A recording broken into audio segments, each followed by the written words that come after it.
Hello everyone, welcome back.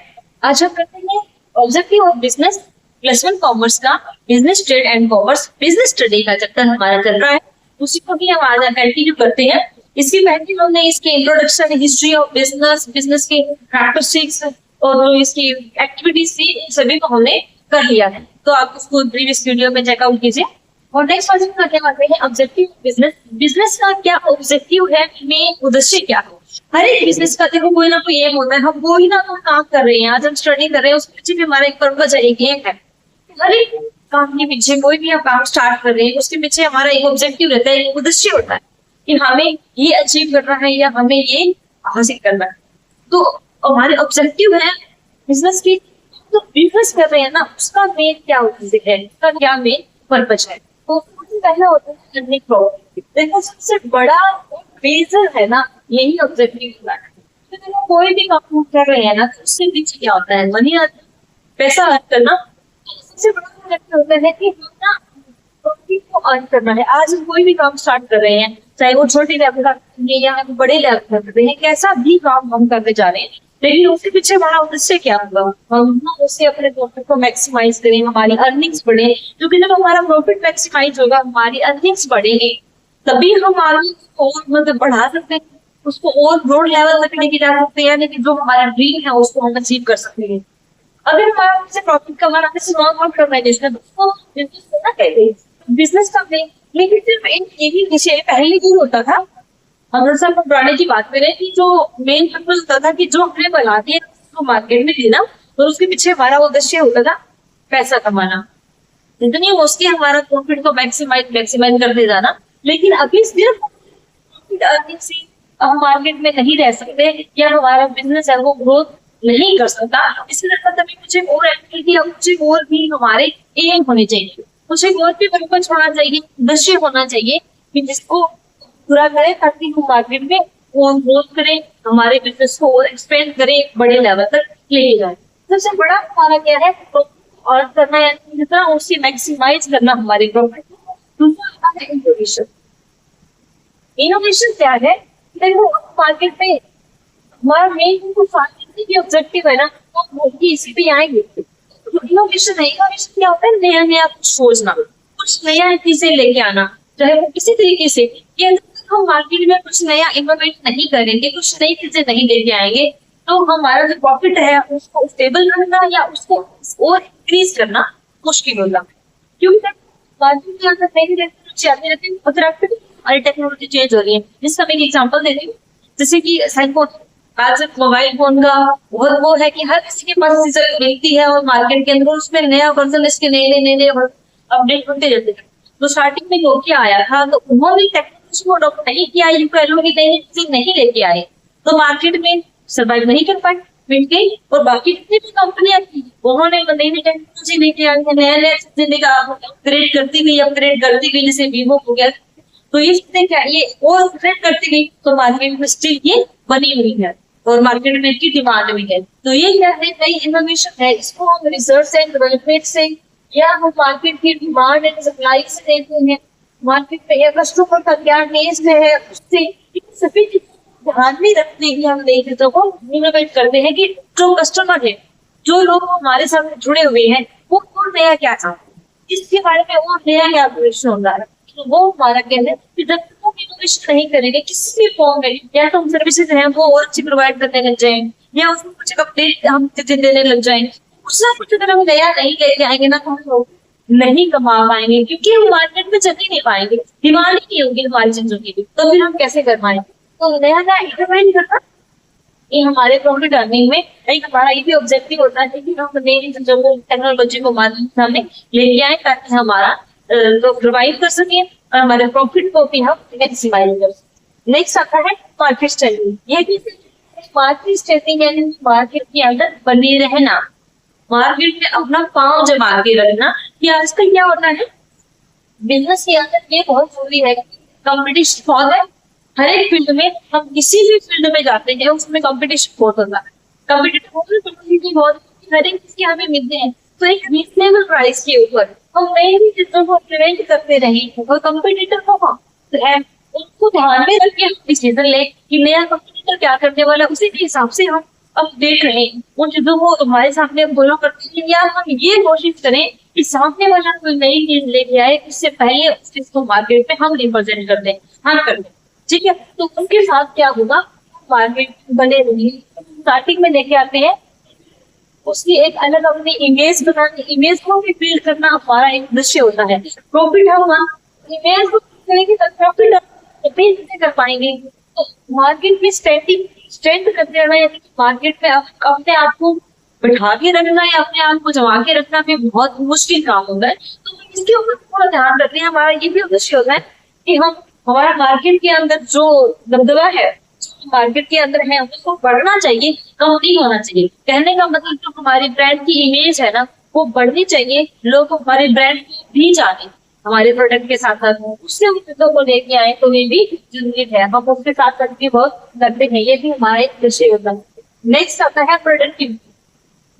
अभी मैं कहेंगे कि प्रोडक्टिविटी होगी तो बिजनेस हो रहा है, यानी कि हम क्या कर रहे हैं, प्रोडक्शन तो कर रहे हैं, चीजों को बना रहे हैं या कहीं से लेके बेच रहे हैं, ये ऐसा नहीं है। इसके अंदर प्रोडक्टिविटी को ये चेकअप कर रहे हैं कि हमारी एफिशिएंसी,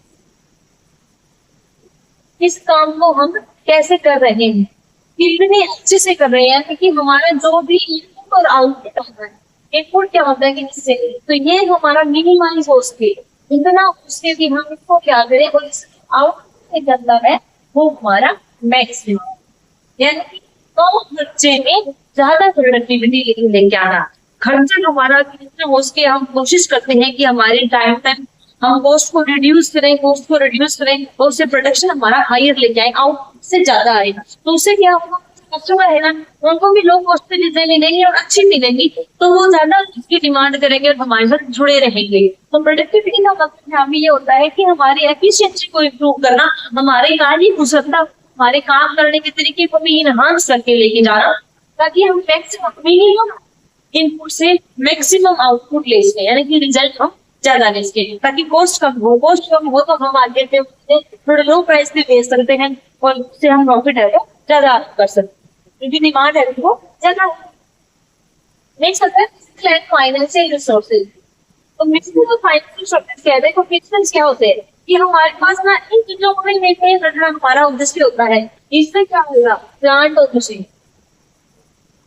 मशीनरी, कि हमारे पास जो भी बिल्डिंग है, जो प्लांट्स हैं, जो मशीनरी है जिससे हम प्रोडक्शन कर रहे हैं, उसको भी प्रॉपर मेंटेन रखें, ताकि वो मैक्सिमम प्रोडक्टिविटी दे। अगर वो अपनी क्वालिटी को कहीं ना कहीं कॉम्प्रोमाइज कर रही है, अच्छे से नहीं चल रही है, तो भी हमारे बिजनेस के ऊपर इफेक्ट पड़ेगा। तो भी हम ये भी हमारे पास अप्रूव प्राइस होनी चाहिए। नेक्स्ट आता है फाइनेंशियल। देखो, बगैर फाइनेंस कुछ भी नहीं है। हम कोई भी प्रोडक्शन करना चाहते हैं या हम कोई भी सर्विसेज देना चाहते हैं, तो ये सारी चीजें पॉसिबल हो सकती है। ये तो फाइनेंस की, तो हमारे पास फाइनेंस भी अच्छे से वो भी मैनेज करके रखना, कि फाइनेंस की कमी की वजह से कभी ऐसा ना हो कि हमारी मतलब तो डिमांड को पूरी नहीं कर पाएंगे, या हम सर्विसेज नहीं दे पाएंगे। हम जो अपने कस्टमर्स को कहा था कि हम इसको पूरा करेंगे, वो उसके ऊपर हम पहुंच नहीं पाए, तो फिर हमारे कहीं मेज के ऊपर कहने नहीं जाता है, जिसका भी हमें पूरा ध्यान में रखना है। नेक्स्ट आता है सोशल रिस्पॉन्सिबिलिटी। प्रॉफिट को अर्न करना, नई नई चीजें लेके आना बेशक एक बिजनेस का उद्देश्य है, लेकिन ये भी एक बहुत एसेंशियल पार्ट हो गया है, बहुत इंपॉर्टेंट पार्ट हो गया कि हमारी समाज के प्रति रिस्पॉन्सिबिलिटी भी हमें देखनी होती है, कि हम समाज के प्रति हमारी क्या रिस्पॉन्सिबिलिटी बनती है। क्योंकि हम कोई भी चीज है, ठीक है, हम पूरी सोसाइटी रिसोर्सेज कहाँ से लेते हैं, रिसोर्सेज पहले ठीक है, लोग एम्प्लॉयमेंट कहाँ से लेते हैं, कहाँ से लेते हैं, कहाँ से आता है, सोसाइटी से आता है, समाज से आता है। तो उनके हमारी रिस्पॉन्सिबिलिटी हमको ध्यान में नहीं देंगे, तो क्या हम समाज में हमारे बिजनेस करना कहाँ है, समाज में करना है। अगर उसको बिल्कुल ही ध्यान में नहीं रखेंगे, तो क्या वहाँ पे सर्वाइव कर पाएंगे, नहीं कर पाएंगे। तो वहाँ पे क्या मुश्किल आएगी, हम कैसे समाज के बीच में अपने आप को बनाएंगे। तो हमें सोशल की, समाज की को भी देखना है, कितना हम मैक्सिमम एम्प्लॉयमेंट दे लोगों को, ताकि उनकी इनकम बढ़े। और अब तो क्या है, जो हमारा है उसमें भी ना मैंडेटरी कर दी है कि जितनी अगर आप मतलब काफी ग्रोथ कर सकते हैं, वो लेवल तक इतनी इनकम आप जनरेट कर रहे हो, तो आपको अपने प्रॉफिट का 2% हिस्सा मतलब गरीबों को, जो समाज के प्रति आपकी रिस्पॉन्सिबिलिटी है उसको पूरा करने में लगाना है। ठीक है। तो ये भी रिस्पॉन्सिबिलिटी है कि हम एम्प्लॉयमेंट दें, अच्छा एनवायरमेंट दें, हमारे business की वजह से किसी को नुकसान नहीं होना चाहिए। तो सभी चीजों को ध्यान में रखते जो हमारे पास एम्प्लॉइज आए हैं उनकी भी हम पर्सनल जो उनके ऑब्जेक्टिव है उनको भी ध्यान में रखें। ये भी रिस्पॉन्सिबिलिटी में ही आता है। तो ये भी हमारा एक इम्पोर्टेंट पार्ट है। ये एक बिजनेस है, हम उसकी डेफिनेशन करते हैं बिजनेस भी, तो हम इसमें ये करते हैं कि जिसका उद्देश्य प्रॉफिट कमाना, पैसा कमाना हो, और जो रेगुलर बेस पे पैसे कमाने के लिए किया जाए इसे बिजनेस कहते हैं। लेकिन सिर्फ एक प्रॉफिट कमाने से बिजनेस मार्केट में नहीं चल सकता, उसके साथ हमें और भी नई चीजें हैं वो करनी पड़ती है, उनको भी पूरा ध्यान में रखना पड़ता है ताकि एक जो ऑब्जेक्टिव है उसको पूरा कर सकते हैं। और हमारे जो ऑब्जेक्टिव है बिजनेस का, जो हमारा एम है, इसको हमने बहुत बड़ी लेवल पे लेके जाना है, तो वहां पे हम पहुंच सकते हैं। ये भी हमारे बिजनेस के ऑब्जेक्टिव। इसका एक लास्ट पार्ट रह गया छोटा सा, जस्ट रीड डाउन करने से समझ में आ जाएगा, वो है बिजनेस रिस्क। तो बिजनेस रिस्क क्या है? देखो, अब हम बिजनेस कर रहे हैं ना, इसमें जितने चांसेस ग्रोथ करने के हैं उतने ही चांसेस रिस्क के भी रहते हैं। एक बिजनेस के अंदर रिस्क भी उतना ही रहता है, क्योंकि बिजनेस हम कर रहे हैं तो आने वाले टाइम की भी करते हैं कि इतना हमारा इसमें इनकम हो जाएगी, इतना हम इतने सालों में हम यहाँ तक बिजनेस को पहुंचा देंगे, तो उस पर एक रिस्क भी रहता है। ये हो सकता है कि इस जो बिजनेस होता है वो हमारा ना हो पाए, या उसमें कोई भी कारण हो जाए जोखिम रहता है। तो अनएम्प्लॉयमेंट कंडीशन बहुत होती है किसी भी फॉर्म में, तो वो हमारे बिजनेस का पार्ट है। इसका नेचर क्या है कि बिजनेस ये किस तरीके से आता है, ये देखो इससे ना असेसमेंट पार्ट है, बिल्कुल इंपॉर्टेंट पार्ट है। बिजनेस के साथ साथ साथ साथ चलेगा, जितना इसके ग्रो करने के चांस है, ग्रो करेगा उतने ही इसमें जोखिम है वो ज्यादा रहता है किसी भी फॉर्म में। दूसरा इससे क्या है ना, अनसर्टेनिटी होती है, अनिश्चितता। हम ना रिस्क को कर सकते हैं पर खत्म नहीं कर सकते।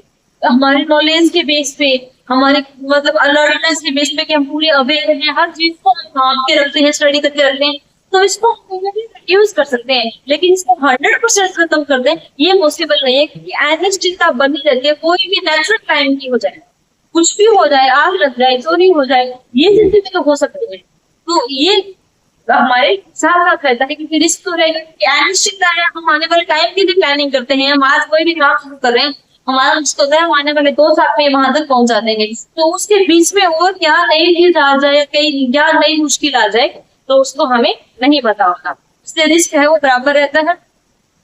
और जो रिस्क है ना, ये किसके ऊपर डिपेंड होता है, ये बिजनेस के नेचर और साइज के ऊपर डिपेंड होता है कि किस तरह का बिजनेस हम कर रहे हैं। जितना बड़ा साइज है उतना बड़ा रिस्क है, जितना छोटा है उतना कम रिस्क है। ये उसके ऊपर डिपेंड करता है। जो हम प्रॉफिट ले रहे हैं, इतना प्रॉफिट कमाने के हैं, तो उसको उस प्रॉफिट के अगेंस्ट जो मान लो कि वो हमें बिजनेस दिख रहा है, अभी हम बिल्कुल स्टार्टअप ले रहे हैं कि हमें ये बिजनेस है, इसलिए हमें इतनी इनकम आ सकती है, इतना पैसा है, इतना प्रॉफिट हम कमा सकते हैं, तो उसके अगर नियर अबाउट हम और किसी फैक्टर्स को देखेंगे ना, तो वो उतने ही रिस्की होंगे, उतने ही जोखिम भरे होंगे। तो जो हम प्रॉफिट के लिए जो रिवॉर्ड देते हैं ना प्रॉफिट, तो उसके अगेंस्ट मतलब रिस्क है कि जितना हाई हम प्रॉफिट कमाना चाहेंगे उतना ही हमें रिस्क होगा, उतना ही हमें अलर्ट रहने की जरूरत है, हमें बाकी सभी चीजों को ध्यान में रख के चलने की जरूरत। और कारण क्या है इसके, कोजेस के नेचुरल कोजेस है कि कोई भी प्राकृतिक कोई भी चीजें हो सकती है, क्योंकि अनसर्टेनिटी है किसी भी फॉर्म में। जिस टाइप का हमारा बिजनेस है तो नेचुरली कुछ भी हो सकता है, कोई मतलब बारिश का कम होना, ज्यादा हो जाए, हैवी रेनफॉल हो जाए, फ्लड, मतलब कुछ भी हो सकता है। लोग जितने भी नेचुरल क्लाइमेट है वो हमारे नेचुरल कोजेस है कि वो हमारे बिजनेस को हार्म करेंगे, नुकसान पहुंचाएंगे, हो जाएंगे। नहीं सकते ह्यूमन कोजेस, तो ह्यूमन कोजेस भी है कि अभी हम जो काम कर रहे हैं, अकेला बंदा उसके बिजनेस को बड़े लेवल पे बिजनेस है तो अकेला तो नहीं कर सकता, मैनेज कर रहा है, संभाल रहा है, लेकिन फिर भी करवाना तो हमें मतलब उसको कहीं ना कहीं पालना तो पड़ता है ह्यूमन बीइंग में। अगर वो बंदे प्रॉपरली काम नहीं कर पाते, वो मतलब ऑनेस्टी से काम नहीं कर रहे हैं, तो ये सारे कारण है कि वो अपनी जो अथॉरिटी है उसको प्रॉपरली यूज नहीं किया, अपनी रिस्पॉन्सिबिलिटी समझ के काम नहीं किया, तो वो भी एक इफेक्ट है। उसकी वजह से भी रिस्क है वो बढ़ता है, ज्यादा होता है।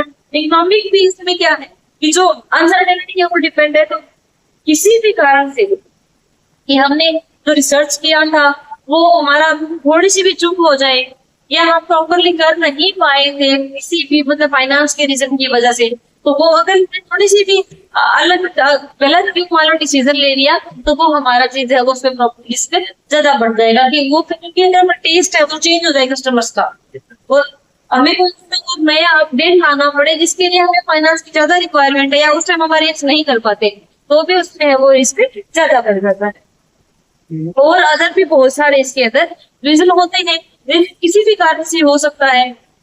हमने वो जो कस्टमर से हुआ है, कंपटीटर है वो बहुत स्ट्रांग आ गया है। सिर्फ पीछे काफी टाइम पहले जो हमारे जियो आया था, जियो ने अपना लॉन्च किया था, तो इतना स्ट्रॉन्ग कंपटीटर था उस टाइम एयरटेल, और कितनी मुश्किल है सर्वाइव करने में, क्योंकि 6 मंथ के लिए फ्री ऑफ कॉस्ट इन्होंने सब कुछ फ्री कर दिया था, डाटा मतलब बात कर सकते हैं, इंटरनेट सब कुछ, तो वहां पे ये लोग तो नहीं कर पाए, तो कितना मुश्किल था उस चीज में सर्वाइव करना। तो ये भी एक कारण है, रिस्क भी बन गया था उस टाइम में, क्योंकि सभी के सभी लोगों का ध्यान क्या हो गया, चला गया, कोरोना आ गया एकदम से, जिन्होंने स्टार्टअप भी किया था थोड़ा करने लगा था बिजनेस, और कोरोना आ गया तो वो स्टॉप हो गया। तो ये भी कारण है ना कि जिसकी वजह से जो हम सोच के चलते हैं कई बार हो सकता है कि वो चीज पूरी ना हो, हम अलर्ट रहे, अवेयर रहे। तो जो जिन्होंने जो अवेयर रहे कोरोना के टाइम में, तो उन्होंने ऑफलाइन की वजह अपने बिजनेस को ऑनलाइन मोड़ दे दिया, तो वो सर्वाइव कर गए।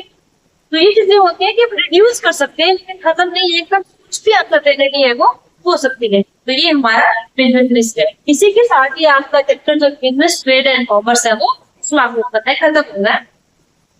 इसके 3-4 वीडियो हमने बनी है, एक बार इसको रीड आउट करें, बिल्कुल अपनी एनसीईआरटी बुक के हिसाब से ही करवाया है, क्योंकि स्टार्टिंग में बच्चे ऐसे स्टार्ट करने की कोशिश कर रहे हैं कि बच्चे स्टार्टिंग में 10th के बाद कॉमर्स बिल्कुल नया नया सब्जेक्ट होता है, तो थोड़ा सा आपको बुक जब आता रहे तो समझने की आसानी होती है, उसके बाद तो और चीजों को और ब्रॉडली देख सकते हैं। तो होप सो आपको सारा समझ में आया होगा। तो इसके पीछे की जितने भी वीडियोस हैं वो आप प्रीवियस चैनल पे जाके देख सकते हैं। आज के इतना ही, थैंक्स फॉर वॉचिंग।